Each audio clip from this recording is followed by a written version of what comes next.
The Friday Rugby Preview on Borders Rugby Radio with Stuart Cameron.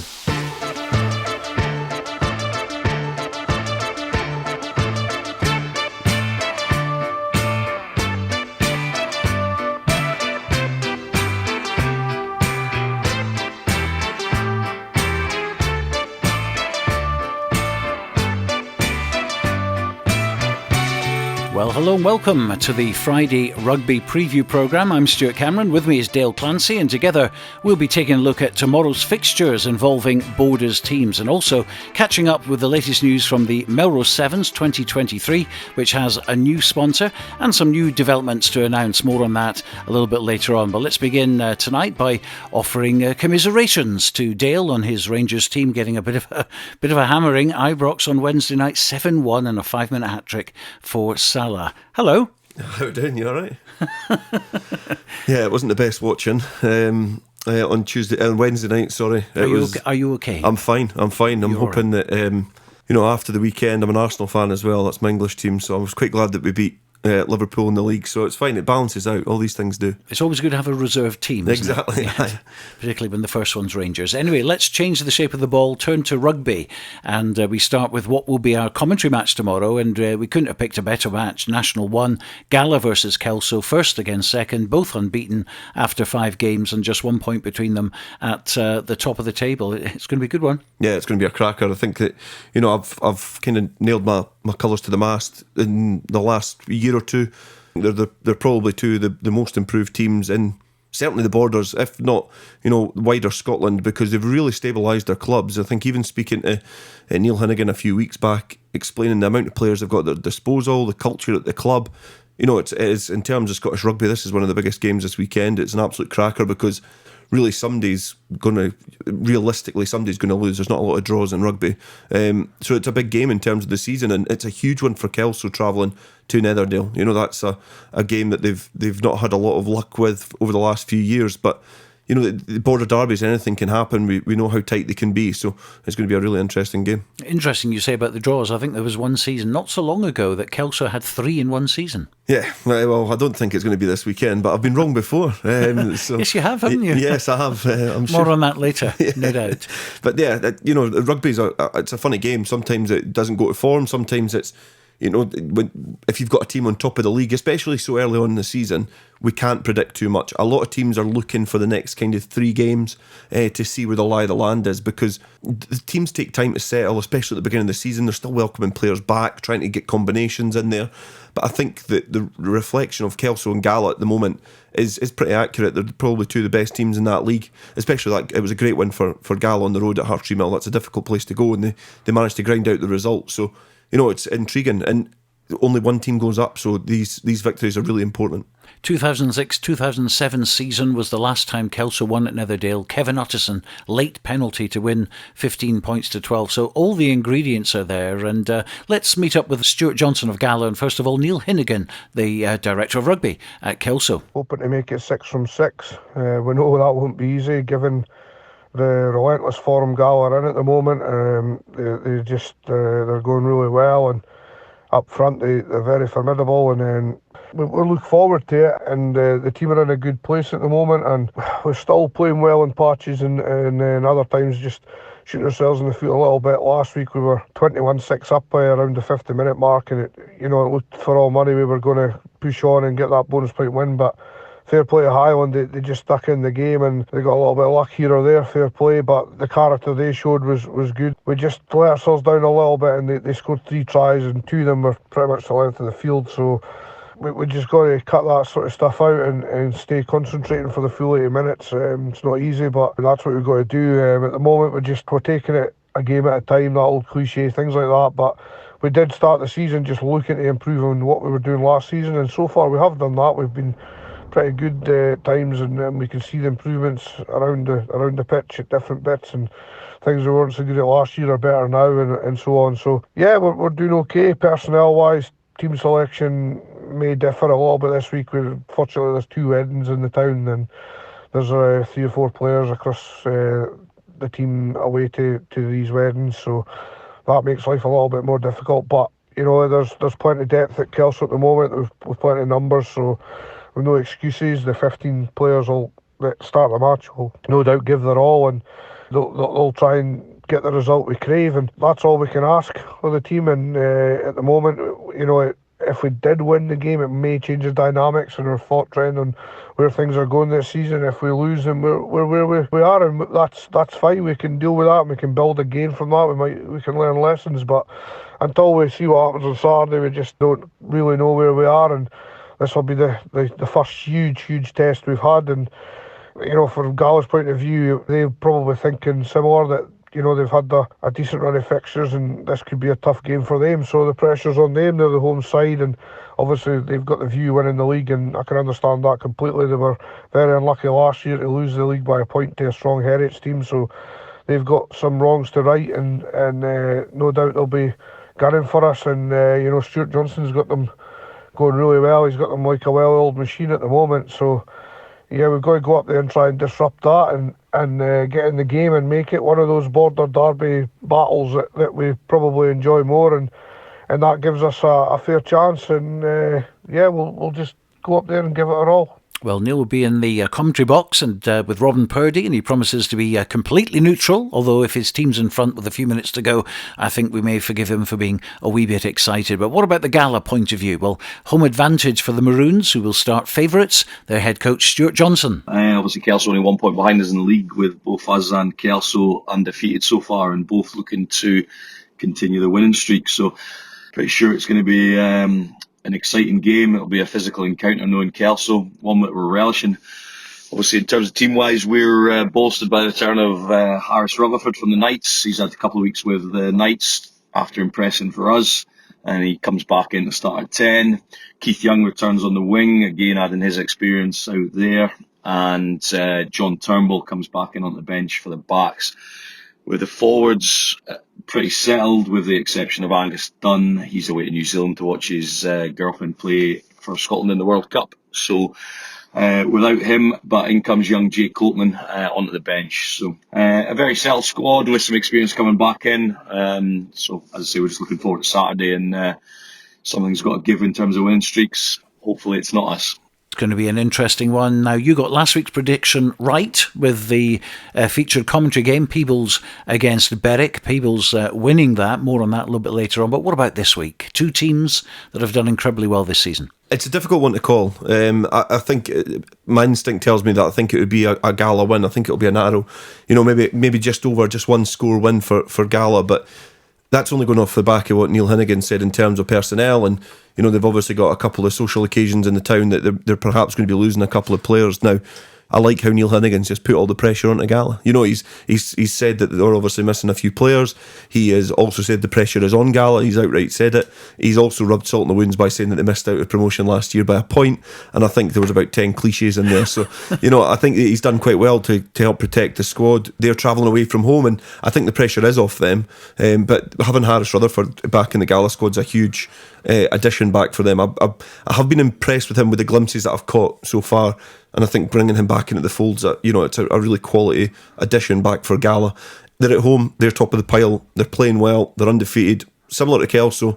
But the things that I've seen from Kelso this season, they do have that little bit of frailty in there. Sometimes they have slipped off of games where I feel Gala have been really had to dog through wins. So yeah, I would go with a narrow Gala win. Now, it's going to be a very, very exciting game. Obviously, we're going to be covering it live tomorrow on Borders Rugby Radio, direct from Netherdale, with Robin Purdy, as I said, and Neil Hinnigan on air at 2 o'clock. You can connect as usual from our website homepage, available to anyone literally the world over. And let's turn our attention now to other events tomorrow, including Super 6 and Southern Knights. They're at home to Stirling Wolves at the Green Yards with a 1 o'clock kickoff. And they surprised you last week, didn't they, as much as Liverpool did on Wednesday? No, I don't think they surprised me as much as Liverpool did. No, I was very surprised by the result. I did think that what I've seen of Heriot so far, if they put in a a really good performance. I thought they would have been better than the Southern Knights, but I'm an advocate for Super 6. I'm certainly an advocate for a team in the Borders, and I think I was actually commentating on the game, and I think if you can hear me commentating on Aidan Cross scoring 2 tries, you can see that, could have been 3 as well. Yeah, exactly. He played really well, and we'd spoken him up, the week before about how the likes of him and Sam Derrick have really taken to Super 6, and the back row were immense. Aidan Cross was really good on the wing, and the addition of Van der Vault was really good, and it was a classy win. I don't think Southern Knights ever really looked in danger, which is the surprise. I think that they're down at the foot of the table. Me and Bruce Miller spoke about this after and kind of during the game, but the Southern Knights must be kicking themselves now, because what has looked like on paper a really difficult season could have slightly been a really positive one, because if they'd won that game at home against Heriot, which was winnable, the league looks slightly different. But it was great to see them get that victory. It was. I said outright that they weren't going to win, but I'm happy to be proved wrong, and it was a great win for the Southern Knights. Shall we hear my little chat with Bruce Ruthven, shall we? I can't wait. Okay. Well, Bruce, this is the last game of the season. It goes pretty quick on the Super 6, doesn't it? But you're obviously coming off a very good win against Heriots last week. One or two people, like Dale Clancy, didn't think you were going to do that, but you proved him wrong. Yeah, well, it's obviously... He's a Rangers fan, by the way, as well, which we ought to mention. So he's not got a good week, is he? No, he's had a terrible week. But no, you can't get things right all the time. But from our point of view, you look at the last month, we've actually played some really good rugby. Again, a young squad who are finding their feet. It's 3 away games we've had in the bounce. We're really competitive at Millbrae against the Bulls and in the Myerside versus Watsonians, and the boys have taken confidence from that. We know we can compete with the best teams in the Super 6, and Saturday passed there. Again, Dale said an unlikely result, but I completely disagree with that. I think it is well in the cards. Heriots aren't firing too well, and we knew that if we played to our potential, we would get a win up there. And you've beaten Stirling, of course, away from home, so you've got them now at the Green Yards, and you'll be looking for a quick double. Yeah, that'd be nice, especially with it being the last game, home match as well. It's going to be a good day down here for Melrose and the Knights, hopefully getting wins. But we know they've been struggling with injuries this week, as ourselves. They're a very similar team to us. There won't be much in it on Saturday. Ben Cairns will have them fired up. We're just hoping to get another result. They'll sort of pay tribute to the work that the guys have put in over the last sort of 6-7 months, and for our support as well, and the management and everybody involved. And what's the team looking like? We've got a few changes. We had a few injuries last week. Robbie Chalmers and Corey Winter should be back with us after a couple of weeks out. Marshall Sykes comes in from Edinburgh Rugby from the pro draft. Fraser Rennick will return at hooker. And it's nice to see Mason Cullen will join us from Jed. Mason's trained with us the last couple of weeks. He's back from a long-term injury, starring for Jed, doing really well. And again, this is the platform with the Super 6 for him to put himself in the shop window, and we'll look forward to him running out. Robbie Chalmers, good to see him back. He's had a really good season. We've seen him develop incredibly well in the Knights' colours. Yeah, absolutely. Robbie, he's a local lad. He was at Heriot Super 6 last year, didn't get a lot of game time up there and came down, and he's unfortunate, missed the last 3 weeks just due to concussion, so he'll be looking to get back up and running pretty quickly on Saturday. And when you look at Robbie's looking to be one of our oldest players in that back line there, so he'll be looking forward to getting back and running as well. And I must mention Aidan Cross. What a season he's had. Yeah, again, Aidan's like a lot of the other guys. We've got a number of these kids who, at the start of the season, they maybe looked at that they might not get a huge amount of game time, but due to injuries, we like to rotate our squad. They've had chances, and Aidan's scoring every week at the moment, and he's sharp, he's strong, and he's really just keen to keep playing. So he's one of the standout performers for us, and I think he'll go from strength to strength. So obviously this is the last game coming up now for this season. What happens then? Because obviously you've got involvement with the under-20s, for instance. Yeah, so a lot of these guys who are with us currently or have come in, like Harris Rutherford from Gala, these guys will go into the under-20s programme, which is, I think they're doing something next week with the Scotland squad, but their programme will gain momentum as we go towards the end of the year and looking towards the Six Nations in February, March time. Other players within our squad will go into a pro draft.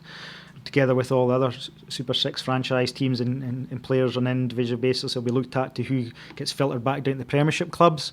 So again, we're just looking at that again on an individual basis, who's maybe not had a huge amount of game time or who's returning from injury. And also it's nice to see them go back to the border clubs as well. It's a big part of it, so we can actually look at these guys in a different environment and for them to get continued game time and support the borders. And what happens to you now? Well, I've got a fair bit of holiday to take, but more than likely, Stuart, I'll end up hopefully around the border clubs. I'll get out and watch some rugby. Hopefully getting teeth into a bit more coaching with any clubs that'll have me along. And we'll have you along as a co-commentator. Do you fancy that? Yeah, as long as they're baking butty and a cup of tea, Stuart, I'll be there. Always for you. Excellent. So yeah, it'll be a busy time because we're obviously looking at recruitment for next season as well. We're still waiting a fair bit of direction and detail from Scottish Rugby how next season looks. Hopefully we get that sooner rather than later because we really want to crack on and get us organised as quick as we can. But ultimately, yeah, I'll still be busy trying to get things rolling for next season. Well, we'll leave it there for today just because I can't wait to hear what Dale's got to say about your match. Thank you. You crawler. I know his price now, a bacon butty. Yeah, there I know. You go. I think that's more than you get. I'd bankrupt you if it was in bacon rolls. I think a lot of good things that he'd said there. I think that the positive thing about him saying going around the borders, I've said that there needs to be stronger links between the Knights and the rest of the borders clubs. So I think that's really encouraging to say that he's wanting to go and look at players. I'm not one for the players going to the clubs as simple as they do. I think it dilutes the Premiership slightly. It kind of undermines it because some teams might get good luck with the player draft, but we've had that in the past when we had a Border Reivers team here. So it's great for him to actually to spin it actually and say that he gets to see the players in a different environment. I think that's quite a positive thing. I will disagree with him saying that the win wasn't on the cards because they have been poor. They've had a poor championship season, and Heriot's looked good at the start, and I think they're almost going to be ships in the night now. I think that the Knights have improved. From the start of the campaign, they were poor. They were getting bullied. They were getting outclassed and outthought, and they've started to narrow the gap. And I think it is really positive. It's really encouraging that they've done that. They've won twice on the road, which is great. But this weekend's going to be a big game because the reason I don't think it was on the cards was because Southern Knights were doing loads of great things, but not getting the end result, not getting the bounce of the ball, not getting that final pass. They were getting blown over at rucks, or they were, when they were in critical areas, they weren't maybe getting the points. I definitely don't think the win was on the cards because Heriot started favourites. I think most people would have obviously backed me.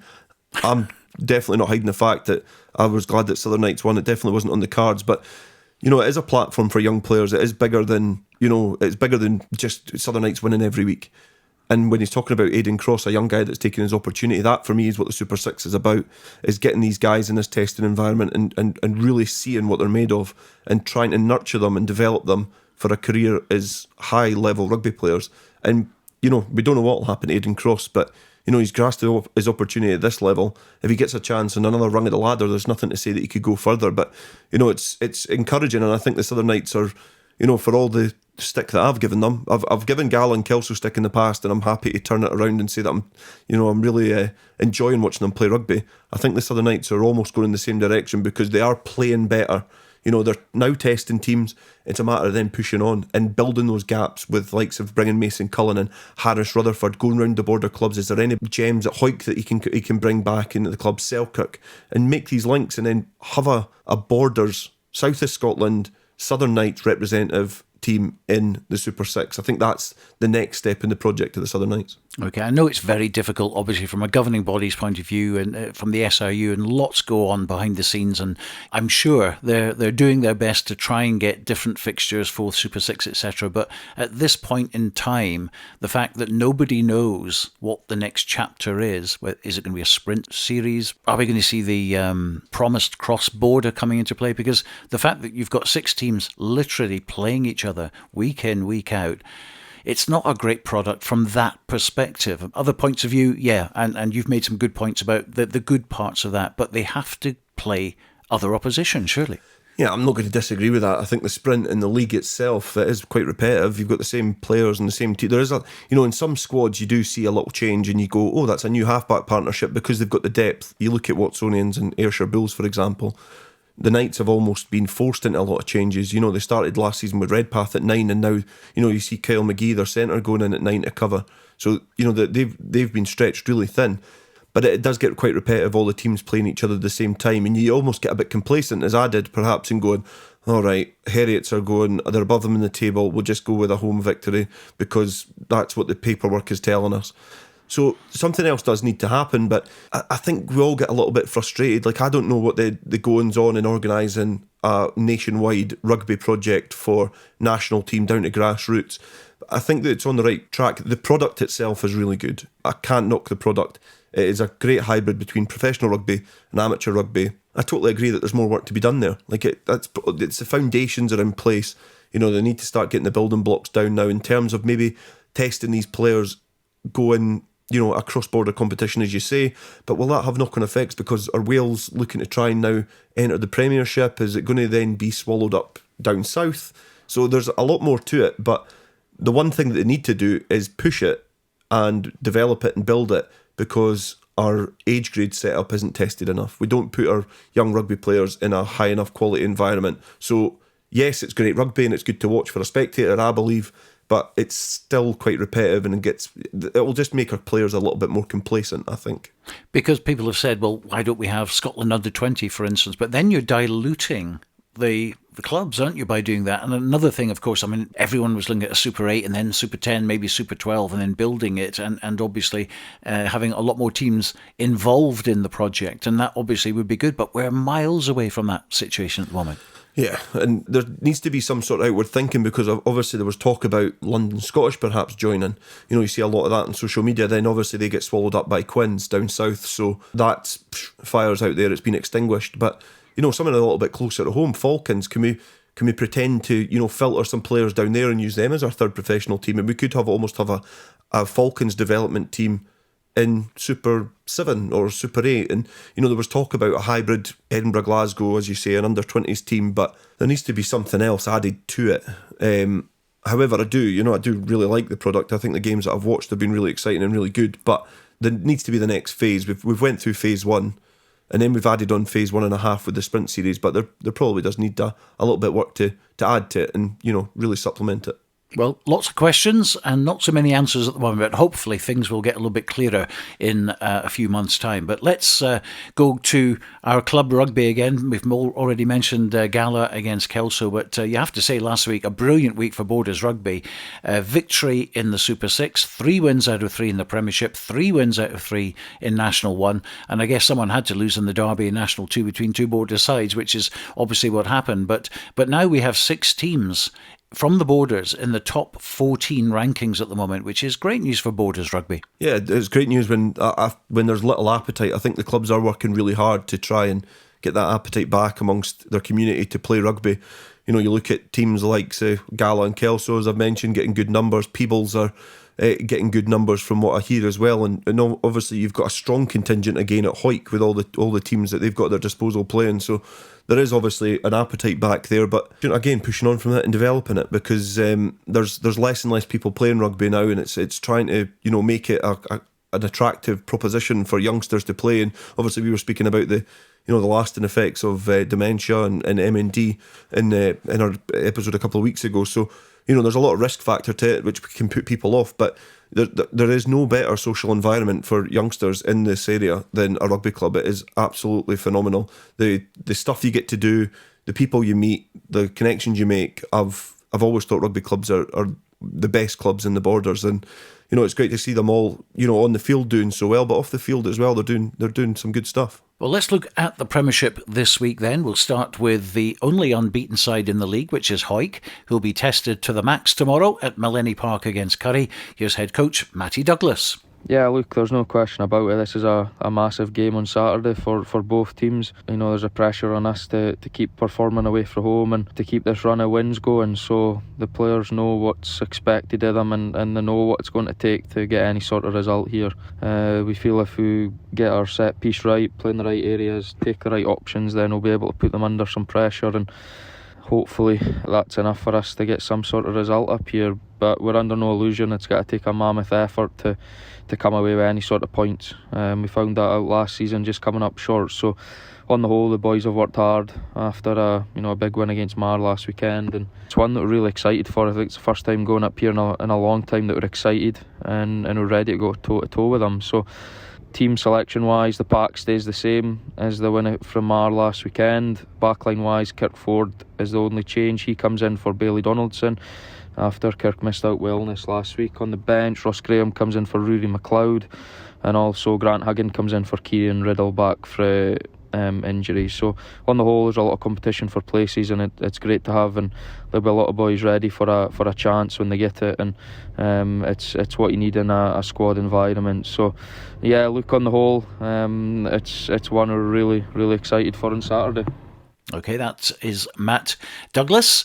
And of course they saw off Mar 20 points to 3 last week. Curry are beatable, as we've seen, and this is perhaps the Greens' best chance to get a win there for a number of years now. Remember, GHA put 40 points on them at Millennium Park, so it is doable. But of course, Curry have this habit of fighting back. Yeah, I think they, especially at home, they're able to kind of pull a rabbit out of the hat. And we've seen in the final last year, when they looked down and out, they almost got their way back into it. Just a little bit of Mar's stubbornness kind of seen them through in the end. But Hoyk, you look at all the reports from last week. Obviously, Jay Linton getting his 50th appearance after what was a career-threatening injury. He was a phenomenal player before that injury as well.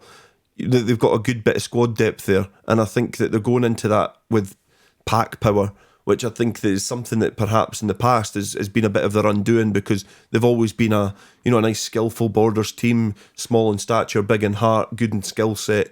But I feel like they've got that bulk up front. They've got that real brawn and power up front to compete with a team like Curry, because they're a city team. They've got quite a big, sturdy, turgid pack, and Hoyk have got that to try and compete with now. But they also have the skills in the backline, players in the backs that they've got that can really unlock a defence, and they're unbeaten for a reason, because their defence has been so good as well. So they're going into there with confidence, going away from home, and I think they'll feel the pressure is off them as well, because Curry have had that soft underbelly this season that I think that they're certainly Hoyt can go up there and get the win.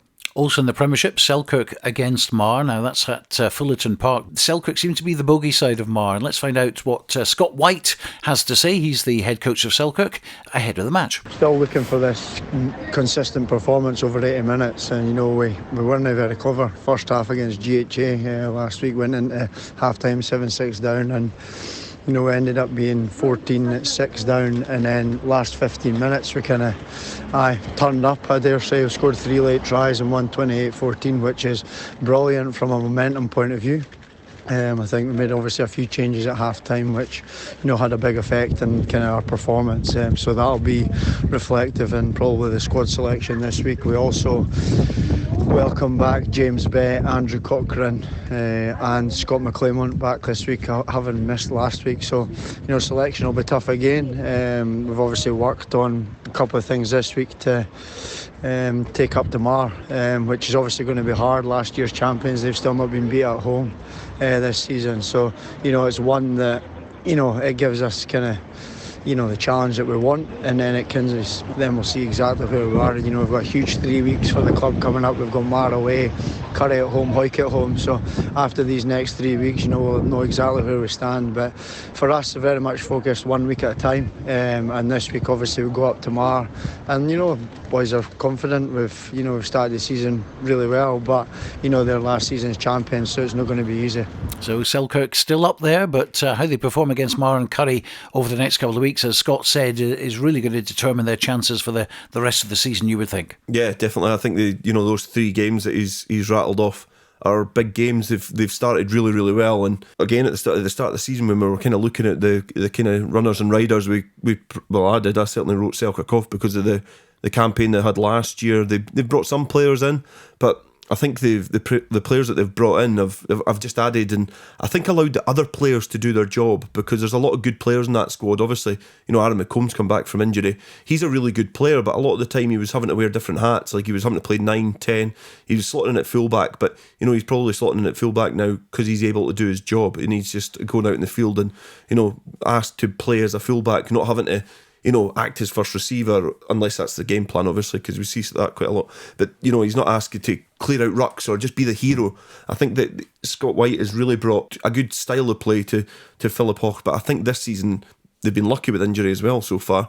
But he's allowing players, I think you were seeing the best bit of Selkirk now because the players are allowed to do their job. And again, Aaron McComb is a brilliant 10, and he's been kept out by Ross Nixon, who's playing 10. So that shows you how well Ross is playing. And, I think he's 34 years old, thinking about kind of winding down his time playing rugby. He's got obviously his career and his family to think about. And, he's nailing down the 10 jersey by a coach who has played at the highest level as a standoff. So, it's good because he's got that decision. They've got that trouble this year as to who do I put in the 10 jersey as opposed to, who do I have to put in the 10 jersey. So, it's great to see Selkirk doing so well, but it's going to be a really, really big 3 weeks for them. And the other Premiership game involving a Border side is at Braidholme, where Jed Forrest will try and be the third Border team to beat GHA this season. And after putting 51 points on Heriots last Saturday, they've got to fancy their chances. Here's head coach Andrew Brown. So this week we have quite a few changes in the squad, but in no way does it affect the quality. And we definitely go into this GHA game with confidence and momentum. Last week was a great performance right through the squad, and the attrition of the first half set the platform to cut loose in the final third of the game. Paulo Ferreira starts at loose head and Harry Meadows comes back into the squad and starts at tight head.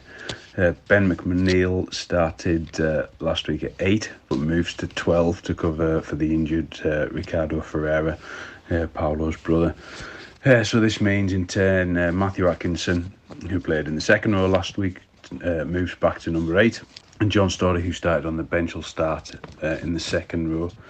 Aidan Bambrick continues to impress at 9, bringing tempo to the game, but he has a new half-back partner this week in Callum Young, who comes into the squad. Everybody's obviously really excited to get Callum on the park and to have him back involved with Jed. Rory Marshall keeps the 13 shirt. Greggy Young and Robbie Shearer-Gibbs start on the wings. Fortunately, Mason Cullen's not available this week. He's been drafted into the Southern Knights for emergency cover, so he's unavailable. On the bench, Darren Gillespie's available again this week, and he's going to start on the bench alongside Andrew Sweeney, Lewis Elder and Blake Roth, with one other to be confirmed. We're looking forward to the game and having a good go at GHA this weekend. So, Jed Forrest sneaking up the old table with 12 points. Let's just have a quick look at the table. In fact, Embrackie's at the top on points difference. They're on 26. Curry 26. Hoyt 24, the only unbeaten team. Glasgow Hawks lost, of course, at home to Curry last week. They're on 21. Selkirk 20. Mar 15. Jed 12. GHA 7, Musselburgh 3 and Heriots Blues 2. That's how it stands at the moment. And Jed, always surprising people. Yeah, I think next 4 weeks will be big for that table in terms that it might start to split slightly. But it was, a great high-scoring win for Jed at the weekend, and I think that's the games that they're going to be in all season. I think that they're going to be high-scoring.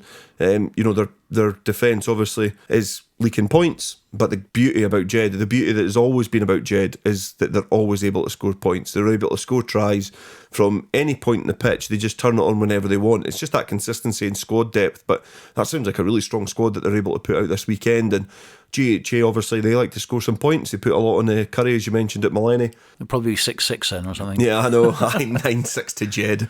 It's probably going to be a high-scoring game. Both teams like to chuck the ball about, and sometimes you get that with teams that are in the mid-table. They've got nothing to lose, nothing to gain, and at this point in the season they want to start building that momentum to make their season something. So I feel like Jed will, they'll want another good performance, build on that momentum. They've had 2 good wins already, so they'll try and make another one against GHA. Well, we've already talked about the big National 1 and Border League derby between Gala and Kelso, our big commentary game. So let's put the spotlight on Melrose now, who came back from several points down to squeeze a 26-25 win at what appears to be a Dundee side which is getting better and better every week. This week they're at home to struggling GHK, and Melrose at home this season have been very, very good, putting 40 points on Watsonians, over 60 on Aberdeen Grammar, and no reason to think that they won't rack up the huge score tomorrow. But what does head coach Bert Grigg have to say? Let's find out. On reflection from last week, the first 20 minutes were really dominant up at Dundee, and then just sort of made some real simple errors that allowed them to get into the game and build a bit of momentum, which made it a bit closer than we would have liked or it should have been. So hopefully we can get back to sort of a stronger performance, a more of a polished performance down at the Green Yards again this week. A few changes. Will Ferry and Ben Weir both drop out due to injury.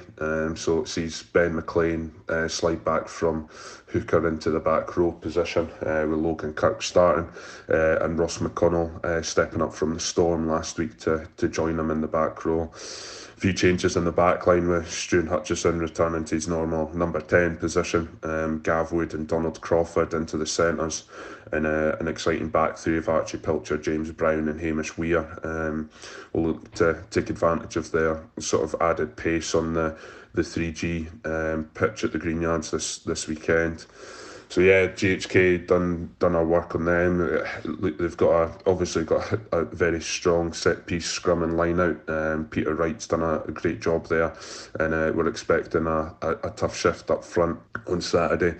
But looking forward to what should be an exciting game of rugby and a big day at the Green Yards with the Wasps kicking off first, and then the Southern Knights before us, and then we kick off slightly later at 3:30, just to make sure that we can get onto the pitch in time. But no, come maybe closer to 6 o'clock this week, hopefully have another 5 points at home and keep climbing up that league table. So just to repeat then, that's a 3:30 kickoff for Melrose against GHK. And of course, earlier we heard from Bruce Rutherford. It's a 1 o'clock kickoff for Southern Knights against Stirling County. And as Bert mentioned, the Wasps will be playing before that. So a real festival of rugby there. And I think it's Oktoberfest as well. They're having a bit of a German knees up afterwards. But what about Melrose? Not so great on the road at the moment, but certainly at home you can't fault them. Yeah, I think, in these leagues you need to be winning your home games if you want to mount any sort of challenge, but it's a difficult league to be in, and I think that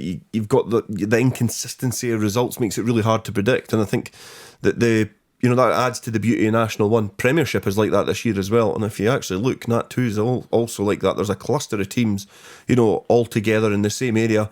That's how it's going to still take a few weeks for it to develop, but that's a great win on the road. We kind of downplayed Dundee last week actually, when we were building up, and we thought that it was probably going to be a bit of a cakewalk for Melrose, but as you say, they've been blown a bit hot and cold on the road, but a great win at home. And the difficulty is GHK have got a lot of experience with a lot of players coming from the professional ranks back into their team. Peter Wright is obviously at the helm, but it's always been sometimes the thing. Peter Wright does have a couple of good seasons, and then teams tends to fade away slightly. But he's familiar with Melrose. He'll be a welcomed addition back to the Green Yards. I don't know how he got on in a 3G pitch, mind, in his playing days, but he's played a bit of rugby there, and he'll look forward to taking GHK down to what is one of the kind of the historic teams of Scottish rugby, if you will, Melrose, but now playing in that one.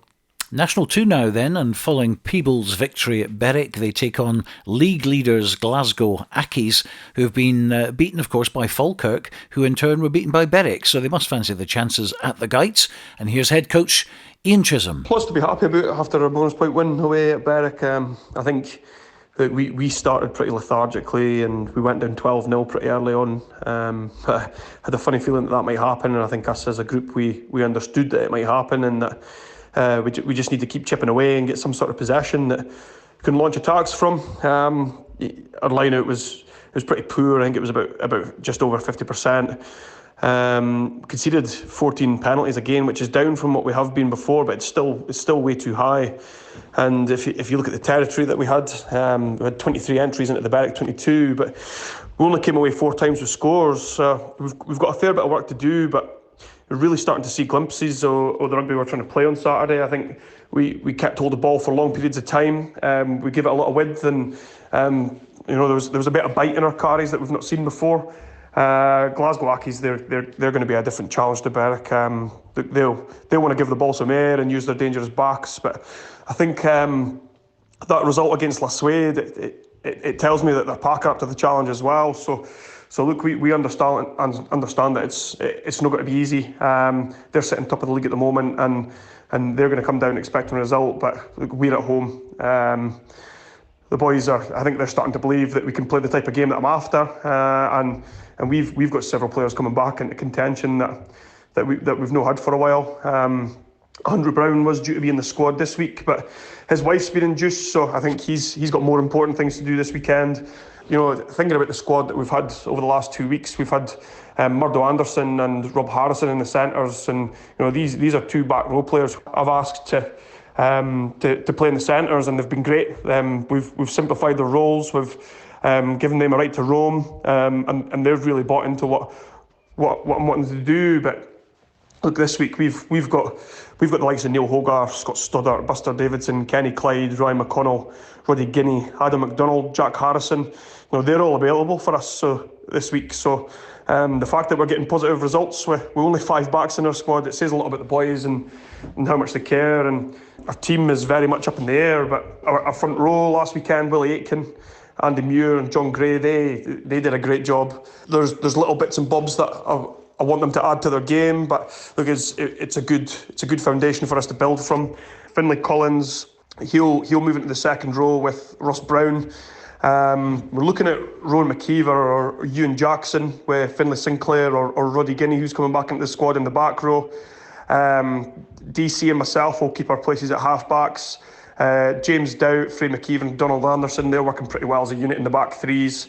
Rob Harrison, he's not quite ready to move into the back row yet. I think we've got a lot of options from second row back to number 8. But it's important he stays on the park. His involvements are huge. He makes a lot of tackles, he carries a lot, and he's a real source of quick ball for us with his clear-outs. But his brother Jack Harrison, he's a quality rugby player. He's very different to how Rob plays. He'll come back into the squad, and if Ryan McConnell gets through, he'll come into the squad. If Neil Hogarth gets through, he'll come into the squad.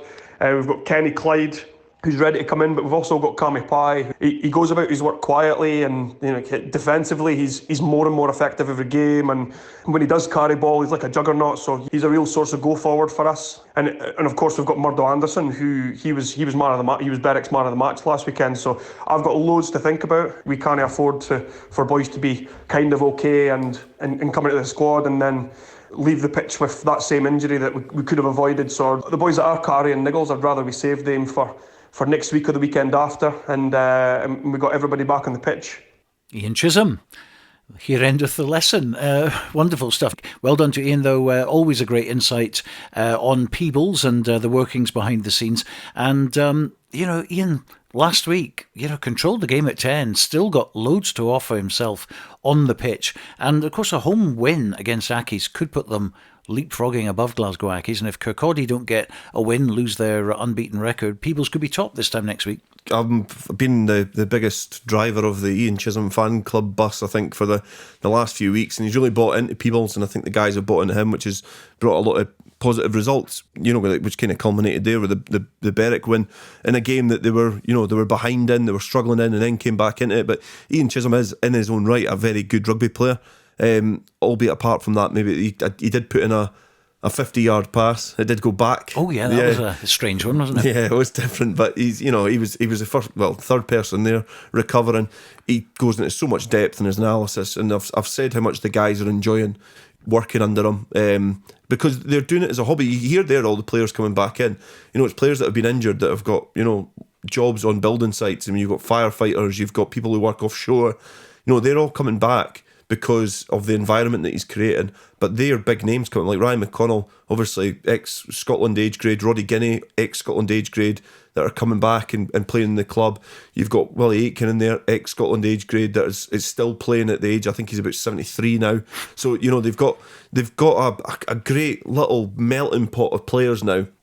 And even speaking to, Finlay Collins and Simpson that are in there as well, are really young players that a couple of years ago were playing Colt rugby that are starting to come through. They're getting leadership roles in the squad, and he's went in and he's not really judged anybody. He's just took them at face value. He's shaped his squad round that, and there's competition for places. And there's a big game this weekend at home, and with that squad, they're going into it confident. And Peebles are so strong at age grade level as well. They've got a tremendous squad at under 16s, under 18s as well, and around there. And the problem they've always had before is, being a National 2 team, the good players tend to leapfrog into National 1 and Premiership. And if they can just get the promotion this year, make them a National 1 club, they might start hanging on to some of these youngsters coming through. I don't think that has been the problem. It's, there was about, 10 years ago we were knocking on the door of the Premiership, and it was the fact that, you know, we didn't get players brought in under Gary Parker was the reason why. Like, we went up to Rayburn Place, beat Edinburgh Accies, absolutely pumped Edinburgh Accies, you know, and that's when the league split into like top 8, middle 8, bottom 8. So we were in National 1 or Division 1 at the second division at the time. And then it split, so we had a chance to go into the Premiership, and we never, like, I don't think the team got backed, but the problem's not been, like, you've only really had Callum Anderson and Scott McCormick left. Peebles were at their highest and Drew Moore left. So, you know, it's not the fact that we've not been able to hold on to players, it's the location of it, that the buy-in's not always there. So when players go away to university, there's been waves and fits that we've been quite successful, players have come back. There seems to be a little bit more of an appetite now. As you say, the age grade's a lot better. So if your age grade's a lot better, they've got 40 players training at Colts, approximately. You've got more players that are potentially going to stay. So, you know, that's the difference now, is there's actually a bigger pool of players to try and retain and keep, as opposed to losing them. We didn't lose a lot of players to other clubs. We lost probably our two best ones over the last 15 years in Scott and Callum. But apart from that, you know, Neil Warnock, one of the best rugby players I've played with, went to New Zealand for work. So it's not the fact that they go to other clubs. Sometimes just the attachment or the opportunities elsewhere arise for players and they leave the club, which is similar to the likes of Berwick. But certainly, I was just going to say with Berwick, I mean, there's a successful club in the last 5 years, winning the Shield, getting back-to-back promotions and doing well, and obviously attracting young Berwick players through the system who want to play for Berwick. Yeah, and I think we did say that the other week. The change is that players don't really look over the fence that much now to go somewhere else. It's more if you're going to go play amateur, play Prem probably, or if you're going to go to semi-professional ranks. I was probably being a bit disingenuous to Peebles actually there and Matty Carrier, because obviously he's went on to Gala and then Hoyk captained them, Border League winner, Premiership. You know, he's been in the Premiership for years playing for the South, so probably Matty's the exception to the rule. But there's a little bit difference now in the way that players play. You've heard Neil Hinnigan. There's been a couple of weddings on, the players are away. Scott McClement was away at Tupsales. You've got all these players that are working. Life's different now. Men don't just go and play rugby and leave their wives at home. And, you know, we've not got that society anymore. It doesn't work that way. You know, rugby has to fit into modern life as opposed to modern life, you know, rugby going the other way about and just being the thing that you do and everything else falls around it. So, you know, it's good to see that these clubs have that welcoming environment. They're able to, you know, nurture players, bring them through, develop them, and give them a platform to play rugby and socialise. Well, let's hear from Berwick then. They're on the road this week against Cartha Queen's Park, who haven't won this season, so certainly a good chance for Berwick to rebound from that disappointment at home to Peebles. And here's the thoughts of Captain Jack Webster. Obviously, we're disappointed with the result last week, but more so the performance, as we didn't play to anywhere near what we're capable of. So we want to fix that this weekend. Looking at the league table, Cartha have had a tough start, but we're certainly not taking anything for granted on Saturday. We know there's no easy games in this league, so we'll have to show up well and play a lot better than we did against Peebles. As far as the team goes, not many changes from last week. Jordan Patterson comes into the front row for his first start for the club. Nathan Melrose returns to the pack as well, while the back line is the same as it was last weekend. So hopefully we can go out and do the business on the road this week. Jack Webster from Berwick, and we wish them all the best on the road to Cartha Queen's Park. And of course they'll be playing on the pitch which has the American football style goalposts, isn't it? The only one I think in Scotland. Yeah, I've never been there. Never played rugby there before, but I've seen the pictures of the posts. But Berwick have been, you know, good. I think that was a cracking game. Obviously watched back the coverage from the weekend there. The game against Peebles was really good. I think, if I'm being honest, I think the referee was a bit ropey in my opinion, but the actual rugby action was really good, and Berwick have made a good account of themselves. I still stick by what I said last week. I think that Berwick, going up to the division they're in now, for the next wee while, are almost peaking with the pool of players that they have. But hopefully they can develop and really cement themselves in that league, because if you get yourself in that league, you make it hard to get out of. You give yourself a chance to push up, and you know that's probably the same argument you're having with Peebles there. But it's they've made a good account of themselves so far. So hopefully they can get a win, keep moving on, keep pushing on, and consolidating their position in the league. Because I'm sure they'll be gunning for the Peebles at the Gates as well when they have that return fixture. Well, in East League 1, Duns are away at Ross High, but we've got a camera at Volunteer Park in Hoyk for the East 2 derby between Hoyk Lindeen and Langham. Let's bring in, first of all, Lindeen's Gary Alexander. Lindeen are really looking forward to the game against Langham on Saturday. And two fronts really, we get on great with Langham, we always have good games against them, but also just to get a game. We've had a real stop-start season, last couple of weeks we've had games off. Fortnight ago we couldn't make it to Dunbar. Last Saturday we were due to play Portobello in a friendly, but they couldn't raise a side, so that's another couple of weeks without game time. But as I say, Langham, always great matches, always hard contested, and they're riding high at the minute. 3 out of 3 wins for them, so they'll come up through the tunnel with confidence, I'm sure, and hopefully a big support, and we'll get a good crowd at the Volunteer. For our own part, maybe last week being off isn't the worst thing in the world. We had a couple of players carrying injuries, so another week of rest for them has maybe helped. The hope is that the boys will be fresh and raring to go, and we'll have a great encounter with Langham. OK, it's going to be a good match indeed there. Of course, Langham also didn't play last week. They were due to play Christophin, and the illness of a referee and not being able to replace him caused the postponement of that one. That's now going to be played on November the 5th at 11 o'clock. Langham still unbeaten, and obviously will start favourites. Here's their captain, Nathan Smith. This weekend, we're just up the road to Hoyclandine, probably our biggest rivals in the league, just with them being so close. It's become quite a feisty fixture over the years. It's certainly the one that I look for at the start of the year when we get our fixture list. We're pretty much at full strength, just missing Eddie Turner through illness. We're pretty much firing on all cylinders, ready to go.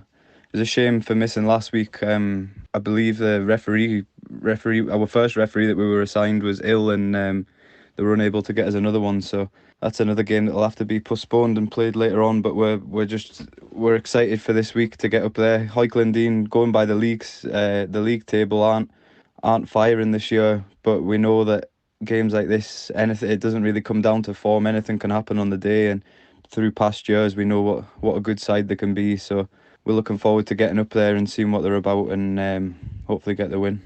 OK, that's Nathan Smith, the captain of Langham. Another derby, and Lindeen will be hoping for a better performance against Langham than the one previously, which, of course, we filmed. Yeah, it was a great game at Volunteer Park, and Langham have obviously got a kind of an axe to grind from last year with missing out on promotion, but it's still early in the season. But they've been going great guns. And I think it's dangerous to get in that mindset when you're talking about Lindeen, saying that they've not really been going, so well in the league so far. You can almost get into that little bit of complacency if you've got that in the back of your mind. So it's going to be an interesting fixture. Langham, I've said they're their biggest rivals because of obviously the geographical distance between them. But obviously, if you're going into the mindset thinking that they've been pretty poor and you feel that you're superior to them, that's a difficult mindset to be in a border derby. So I wouldn't be surprised if Lindeen turned it on for one game this season so far and they were able to turn Langham over. But, Langham have been putting in some good performances and they'll hope that can continue. Well, also in East League 3, Gala YM visit Liberton. Here's YM player coach Stuart Walker. Last Saturday against Edinburgh Northern, I was delighted with the performance of the boys. You could see a lot of the things we've been doing at training coming together. And we had a number of boys back playing, which was excellent. Notably, Rudy Horsburgh was back playing, who was man of the match. Looking forward to this weekend, we are against Liberton away in the league this time. Obviously, just played them a few weeks ago, and we know they've had a number of good results. And it'll be a tough game. We're missing a few boys this week due to injury. Alex Selkirk, Shane Kellett, and Rudy Horsburgh as well. So, like I say, it'll be a tough game.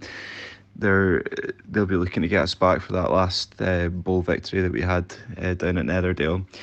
It's a similar pack to what we've had in previous weeks, and I think we can really build on that momentum and looking for another big performance. In East 3, Earlston are away to top of the table Edinburgh Northern, which will be a tough task for them. We got the thoughts of Earlston skipper Aaron Patterson. Our first proper away game this season. We are looking forward to it. We're going to see how we get on. Our Hoyt Quinns game last weekend, the result, scoreline certainly 40-5, wasn't the most flattering, but we played some good rugby and some good attacking rugby. And it was a massive step up for 2 weeks before that. So we keep moving forward. We go into this week and we hope to get a win out of it and get our first win in the league this week. Edinburgh Northern last year, we beat them in the away game. I think we got beat in the home game, so it could go either way. However, I'm optimistic for us. I'm optimistic for the lads. I know that we've got a solid team going, so we're going to enjoy the bus up, enjoy the bus back down, and we're going to play the rugby we know we can play, and fingers crossed we get the result that we want. We could do to start building a bit of momentum moving forward with a couple of wins under our belt. We've got plenty of potential within the team, and the Edinburgh Northern, for what I can remember, is quite a narrow pitch, which means it'll probably be a forwards heavy game, which from a back's point of view isn't ideal, but we're going to do our best to move the ball wide, get out there and play some good rugby, good running rugby. On top of that, we've got a solid scrum. Our lineouts have been decent this year, so we're going to take all that into this game, and as I say, hopefully get the result that we're all looking for and a platform to build from going forward towards Christmas and the November break. Plenty of confidence there from Aaron Patterson, who is the captain of Earlston, and they'll be taking on the league leaders Edinburgh Northern on the road tomorrow. Well, also in East 3, Gala YM visit Liberton. Here's YM player coach Stuart Walker. Last Saturday against Edinburgh Northern, I was delighted with the performance of the boys. You could see a lot of the things we've been doing at training coming together, and we had a number of boys back playing, which was excellent. Notably, Rudy Horsburgh was back playing, who was man of the match. Looking forward to this weekend, we are against Liberton away in the league this time. Obviously, just played them a few weeks ago, and we know they've had a number of good results, and it'll be a tough game. We're missing a few boys this week due to injury. Alex Selkirk, Shane Kellett, and Rudy Horsburgh as well. So, like I say, it'll be a tough game. They'll be looking to get us back for that last bowl victory that we had down at Netherdale.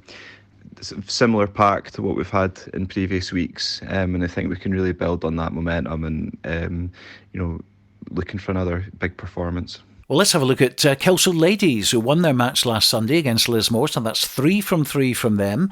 They're away again on Sunday to face bottom club RDVC, so should make it 4 in the bounce on paper, but Captain Donna Borthwick won't be taking things for granted. This week we face Royal Dick Vets away. We're really excited to go up there and play them. We haven't played them for a few years now, but obviously they have a new team most years because they're all students, so we don't really know who or what they're going to bring, but we're excited to go up there and bring home the win again. Hopefully it'll be 4 for 4 this week. Donna Borthwick, and we wish them all the best in their bid to get 4 wins out of 4. In other news, the Melrose Sevens have a new sponsor. One of their platinum sponsors, Go Fibre, have inked a 3-year deal, which will take them through to 2025. And yesterday I had a quick chat with Tournament Director Phil Morris to get the latest on the event. The last time we spoke to you on the phone at a very busy Bristol airport, wasn't the clearest of signals, so we've got you live now effectively, and a couple of new updates on the Melrose Sevens, including a new sponsor. Yeah, I'm really pleased to announce Go Fibre coming on board as a platinum sponsor. We're hoping to announce a title sponsor in the coming weeks, but Go Fibre, a local company that are doing a lot of work in the area. They're actually laying fibre here in Melrose at the moment, and they were very keen to work with us on doing more in the local area, and that's one of the reasons we've come up with the pre-qualification tool on the Friday, is that they were very keen that there was more local representation, given that they're doing an awful lot across the east side of Scotland and down into Northumberland. So really pleased to have Go Fibre on board. Obviously it's a bit of a fill-up in terms of getting ready. We've got a lot more planning time for the 2023 tournament than we did last year. We've kind of refined what we did this year with a view that, things that have worked, obviously we're building on. Things that maybe didn't work as well as we wanted, we've refined. So, we think we're coming up with a really nice format for this event, which hopefully will hold the audience's attention for the next few years. And a great example of a local company coming in, getting involved with an extra tournament which involves more local people. Yeah, I think their approach is quite refreshing. It's quite difficult getting sponsors at the moment. There's a lot of uncertainty out there. Go Fibre, they're very understanding of that and actually very, forthright about it in the fact that they want to sponsor and support local clubs and the area that they're doing their business in. So, it's been really nice to work with these guys, and I think they've got some nice ideas. They're going to pay £1,000 to the winning team of the pre-qualification tour, which will be a nice boost for that club. They're going to allow the two teams that effectively are in the final on the Saturday, they're going to pay for the buses to bring those teams back on the Saturday to Melrose, because obviously we don't want the clubs to incur any additional cost. And Go Fibre have been really good at facilitating that. So hopefully it allows us to widen our reach to some of the clubs that perhaps have never been invited or haven't been invited for an awfully long time, and allow them to be part of the Sevens weekend as well. 16 teams. Do you have any confirmed local clubs at the moment? We don't actually have any formally confirmed. We've had a lot of verbal conversations with clubs, but we'll be announcing that in the coming weeks, Stuart. So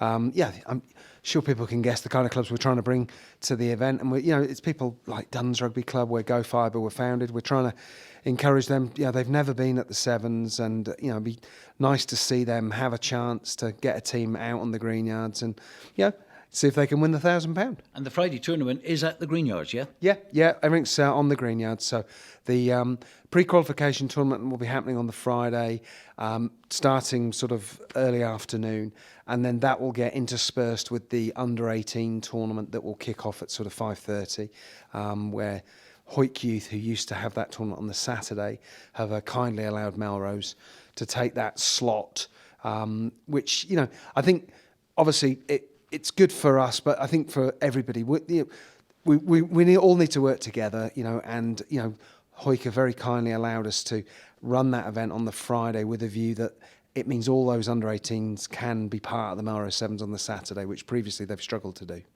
Now, obviously, I'm going to play devil's advocate now because the ticket prices have been set, £35. There's concessions for youngsters, but not for like OAPs. What's the thinking behind that?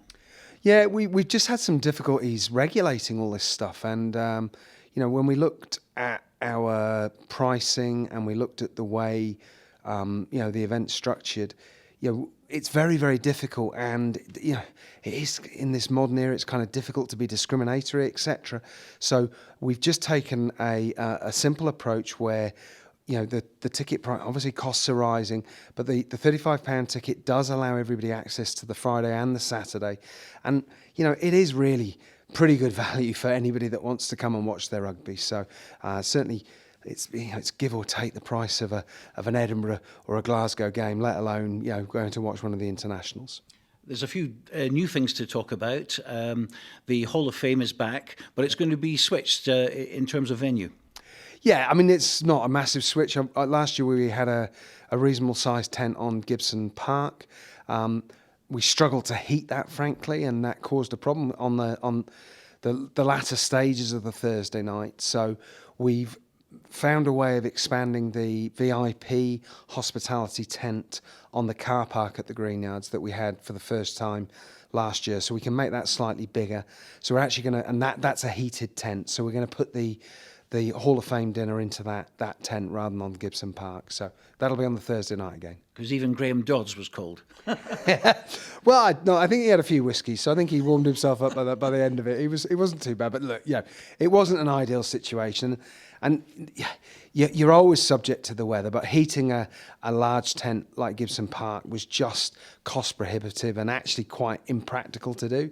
So we did attempt, when we realised how cold it was going to be on the Thursday night, to sort it out or to find ways to do it, and it just didn't work at the level we needed. Now, just finally, guest names will be announced sooner than we expect, very, very shortly, but you can confirm one. Yeah, well, British Army have confirmed they're going to come and defend their trophy, which is great. I think they were a real success last year. The final was a really good standard of rugby, and we're hopeful that they can bring a team of similar quality this year. And the challenge now is making sure we've got good enough opposition to take them on. So yeah, we're working hard in the background now to find some other teams. Plenty of people are obviously in contact, so hopefully we'll be able to firm up in the next few weeks who else is coming. We'll look forward to it. Thanks so much. Thanks, Stuart. Phil Morris giving us more details about the Friday tournament and news of the Hall of Fame dinner on the Thursday. And Borders Rugby Radio again hope to be covering the event extensively, along with all the other tournaments on the Kings of the Seven circuit when it resumes. And that's happening, of course, on April the 8th. But that's just about it for today. Very long programme. My thanks to Dale Clancy, of course. Don't forget to tune in tomorrow, 2 o'clock, for our Borders Rugby special programme from Netherdale on Borders Rugby Radio with live commentary of Gala versus Kelso and score updates throughout the afternoon across Scotland. We'll be back again next Friday for our rugby preview, but for now, from Dale and me, bye-bye for now.